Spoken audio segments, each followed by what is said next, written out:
এমন আক্ষেপের সুর নেই আফ্রিকার পিগমি সম্প্রদায়ের, কারণ বাঁশির সুরই তাদের যোগাযোগের বড় বিকল্প। বাঁশ দিয়ে তৈরি এই বাঁশির এক একটি সুর বহন করে ভিন্ন ভিন্ন অর্থ ও ইঙ্গিত।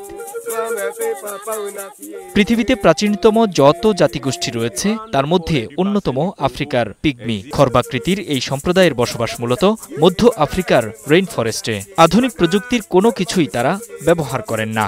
ঘর তৈরি, পোশাক পরিচ্ছদ সবকিছুতেই নিবিড়ভাবে জড়িয়ে আছে প্রকৃতির সাথে। বন্যপ্রাণী শিকার করে জীবন ধারণ করে বলে এই জাতিগোষ্ঠীকে শিকারীও বলা হয়।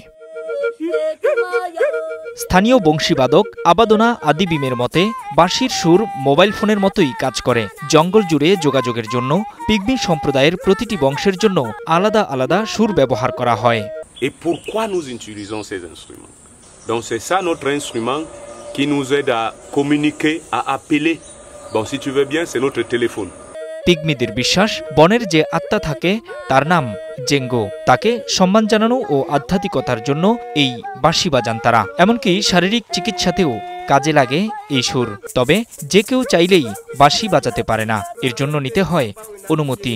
Il y a la façon de jouer la musique dans des cérémonies de djengi. Donc notre esprit de la forêt, il y a la manière d'utiliser cette flûte.